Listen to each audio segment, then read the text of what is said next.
All right, here we go. Hello, everybody. This is Chris Judge for the Archaeological Society of South Carolina. It's Archaeology Month 2020, and our theme this year is Avocational Archaeology.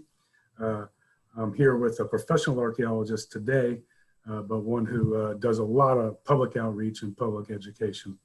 I'm here with James Spirek. Jim Spirek. He is the Director of Maritime Research at the South Carolina Institute of Archaeology and Anthropology. And by virtue of that office, he is also the state underwater archaeologist. And I've asked Jim to tell us about the Underwater Antiquities Act of 1991 and the hobby diver license program that was made part of that. And so Jim, tell us about this unique program. Yeah, sure. So the South Carolina Underwater Antiquities Act is officially with the year 1991, but has been in several variations since at least the late 1960s.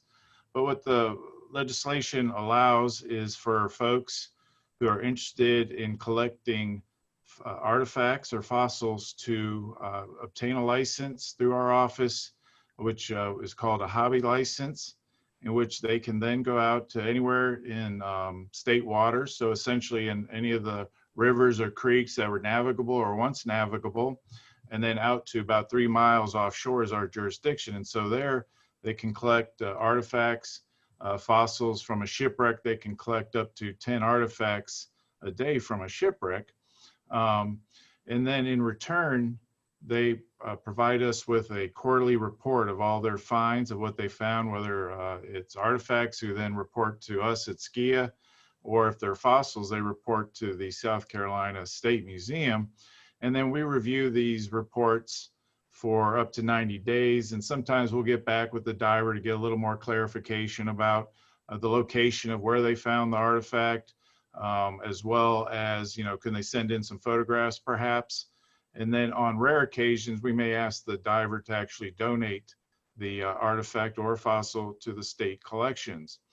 After our 90-day review, title reverts back to the hobby licensee, and then they're able to keep the artifact for themselves. And I will stress too that the artifacts that they may collect, as well as the fossils, they must be exposed on the surface of the river bottom or on the ocean bottom. And you can use no mechanical means to recover the artifacts, like dredging or raking or anything of that nature. So it's all by hand collection, and hopefully not putting too much stress on the archaeological record, but able to, gather bits and pieces of the maritime legacy that resides in the lakes, rivers, and coastal waters of South Carolina. So Jim, you used the term navigable waterways. Define that for us. I think that includes the inland lakes that were built by the Army Corps of Engineers as well, doesn't it? Well, for the lakes, there's dual jurisdiction. First, you have the actual lake, the actual river. So say the Santee. So you have the Lake Marion and Moultrie that have been flooded over the old stream bed of the Santee River. Our state jurisdiction is the old river stream, but the parts that go beyond that were inundated are maintained by Santee Cooper. And so they're the ones who maintain that jurisdiction. And so if there's any type of issue between the two, between our joint jurisdiction, we get together and then we figure out how to best solve the issue. For instance, and this issue arises primarily from folks who are wanting to use the other part of the Underwater Antiquities Act, which is our exclusive licenses. So this is a more in-depth license in which somebody is wanting to recover large-scale archaeological materials. And for the most part, it was written with shipwrecks in mind, but is actually involved to more of people recovering historic submerged logs. So old logs that were axe cut or cross cut in the woods and then brought to the rivers and then floated downstream to the sawmill, and they were sunk. So people call them sinker logs. And so that's really what people have been interested in using the exclusive licenses, is to recover those types of logs. And so in particular for the Lake Marion and Moultrie, we've had folks who've wanted to recover some of those historic submerged logs that were associated with the Ferguson Mill.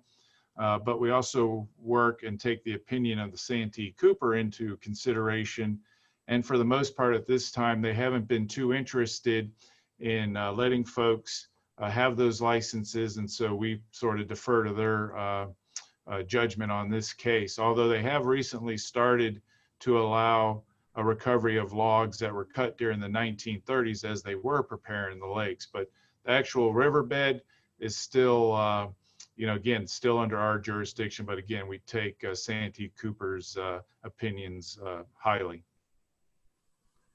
I got you. So let's say hypothetically, I've taken my scuba course and I want to begin exploring the state's waterways and see if I can find paleontological or archaeological materials. Is the Institute the only place I can get that license, or can I get that at dive shops? Yeah, no, the SKIA is the only place that you can obtain the license. You can get your forms perhaps at a dive shop. Maybe they'll have a link on their dive shop, but the actual license is only issued through SKIA and by, and again, anywhere that you would like to dive. A lot of folks just starting out would perhaps engage with a charter service and go out with folks who already know sort of where hot spots are. And I might add that really the two prime areas of collecting in state waters, both fossils and artifacts, are in the Cooper River and then down around Beaufort area, which have pretty high concentrations of fossils as well as artifacts. Now, I was looking online at the South Carolina Institute of Archaeology and Anthropology's Maritime Research page, and the license is very affordable. Is it $36 for 2 years? If you're in, yeah, that's for an out-of-state person. So in-state is only 18 for 2 years, and then if you want just a 6-month, you're only going to dive a limited period of the year for $5 for in-state plus $10 for out-of-state. So a very good deal to obtain fossils and artifacts in our state waters. And then, Jim, am I required to report back to your office the things that I find on any kind of schedule? Yes, every quarter. So it's essentially, January to February, and then all the next succeeding 3 quarters. You have 10 days to report.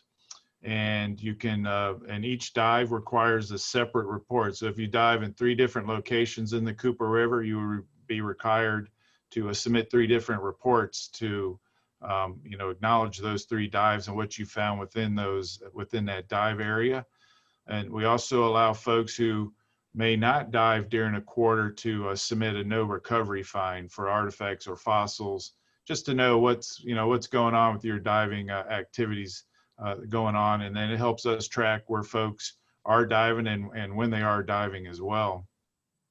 I got you. So let me ask you this: the form is on your website. Can I electronically submit it, or do I print it out and mail it in? Well, we have 3 ways that you can submit a report. Our preferred way is to use our online portal. So you would, and this is just strictly for the artifacts at this point in time.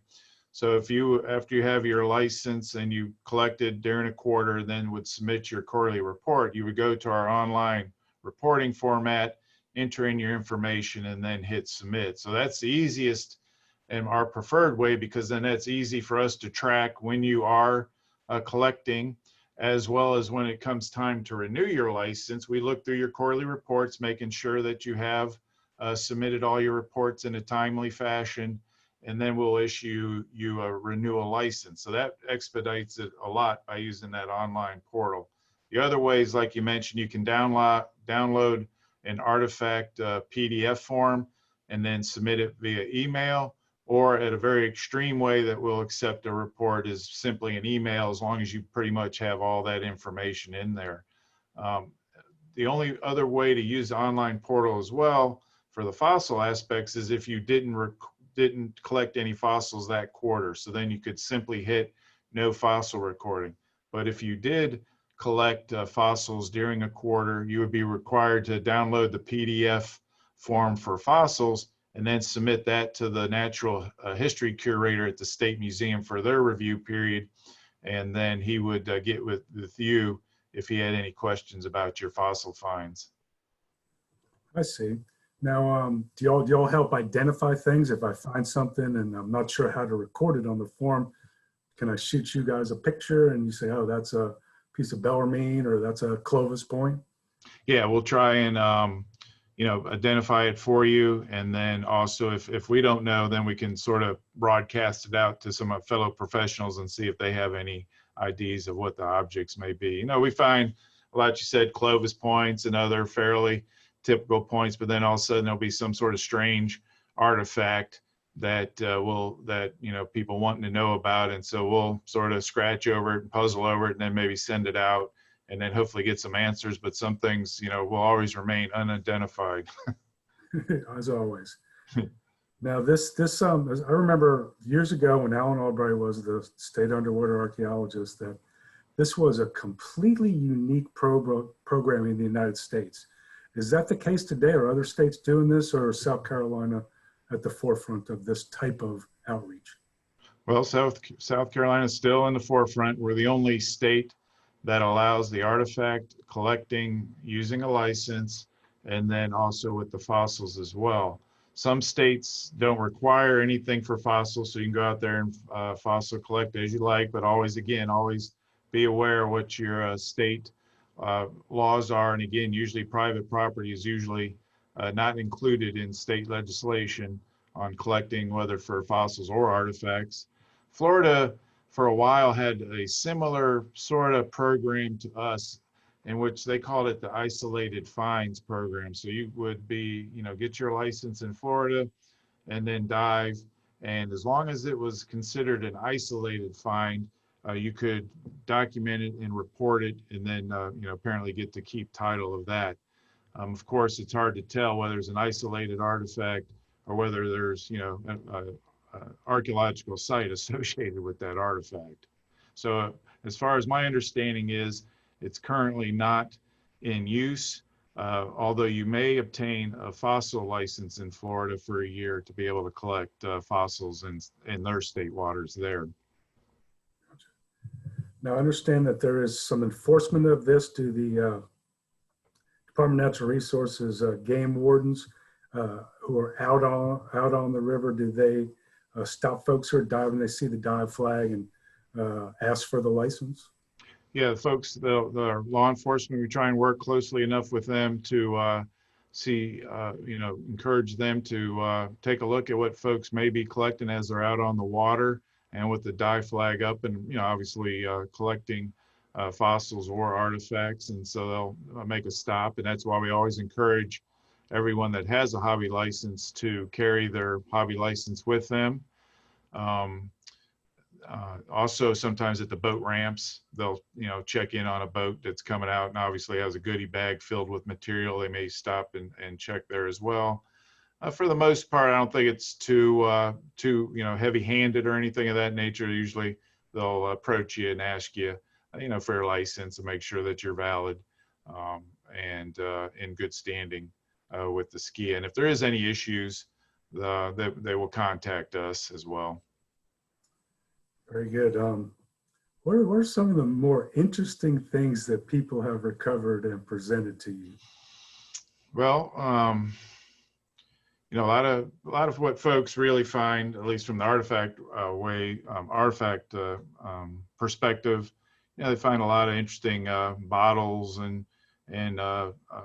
sometimes full stoneware jugs or pottery and plates and whatnot. But from my perspective, I've always liked shipwrecks, and we had one person a couple years ago now found an intact barge that had its cargo of bricks still intact. So it was a well-preserved brick-laden barge that sank, similar probably to like what the Browns Ferry vessel when it was laden with bricks, but from a much earlier age, colonial era in the 1700s. So this barge, this person spent a lot of time, several dives, recording the site and prepared a fairly good site report of the barge. And that's one site that we would like to go visit with them to record it as well and take some imagery. And so that's, again, sort of the whole purpose too of the hobby license program is you have all these eyes underwater looking at sites and recording sites. And so to them, it's, sort of an individual find, but for us, we can collate that data and all of a sudden sort of get a broader picture of what's going on and maybe help us determine, is there an archaeological site on land that would be of interest to perhaps investigate with one of our terrestrial brethren? Or is there perhaps a shipwreck that may be sort of slowly eroding downriver? And so that's really the purpose of the hobby license program is to get more information of what is underwater. So yeah, I would think the barge was pretty interesting, and smaller artifacts, you know, sometimes it's just flotsam and jetsam that's washed ashore on the beaches. Some you'll get some interesting things, and people ask you what they are, and you know some are so weird, like I said, that you'll just remain unidentified for quite some time. Yeah. Now, it seemed to me years ago there was the establishment of a underwater trail where there were buoys in the river. You know, I'm a first-time kind of diver, and maybe I'm a little cautious, and there's places where I can find a buoy and dive down. We had two trails. One was a paddling trail, so if you were on the Ashley River during low tide, several wrecks would become exposed, and there was a slate that I believe we can still download off our website, to which you can then paddle and see about the wreck and maybe learn a little bit of information. And most of these are sort of nondescript utilitarian watercraft that were plying the Ashley River from you know, the 1800s on up to the 1900s. But as for the diving one you mentioned on the Cooper River Underwater Heritage Trail, we had about 6 sites that were buoyed so that you could anchor your boat or moor your boat up right to the site, and without, you know, throwing an anchor or damaging the wreck or the landing in this case. And then dive down and follow a trail to a shipwreck.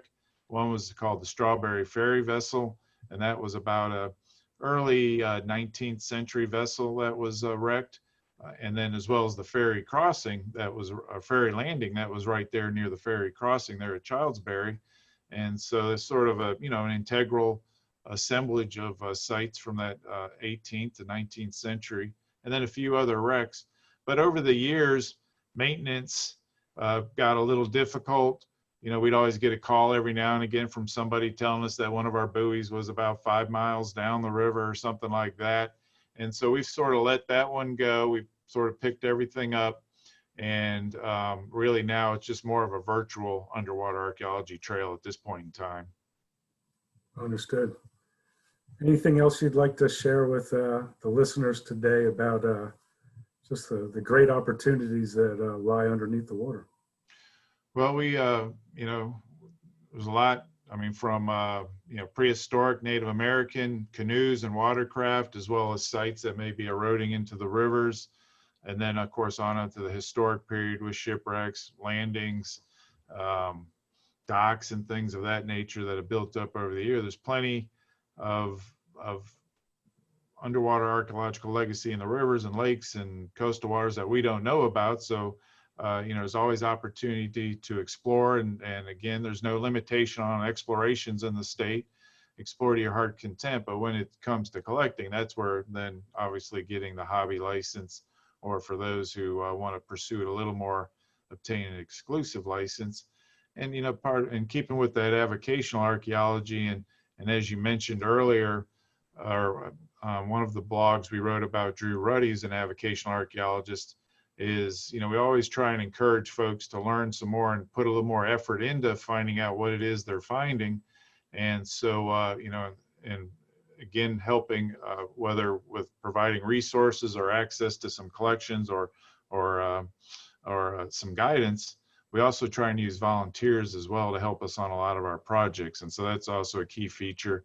Obviously, I know in land archaeology, you have a little more room to have a lot more volunteers, whereas on our boat and limited with that, usually we can only take, you know, a couple, 1 or 2 volunteers at a time at a boat. So we just don't get the numbers, but we do have obviously folks who are very interested in volunteering. And so we always try and accommodate folks who would like to volunteer. And so I'd encourage people to contact us if they are interested in diving with us, and have to obviously meet certain scientific diving capabilities to do that. Or in a case, we also offer, you know, just sort of a ride along with our boat. So while we're out there surveying, we offer folks who may want to come out and see how we go about surveying for shipwrecks, is to offer a ride for a day to see what it's all about. But again, you know, we try and combine the folks who have an interest in underwater archaeology in the state, along with our interests, to try and just expand our knowledge of what's down there in South Carolina waters. Well, Jim, this sounds like a win-win situation for the general public to have a unique opportunity and to contribute to the ongoing research, maritime archaeological research that's going on in the state.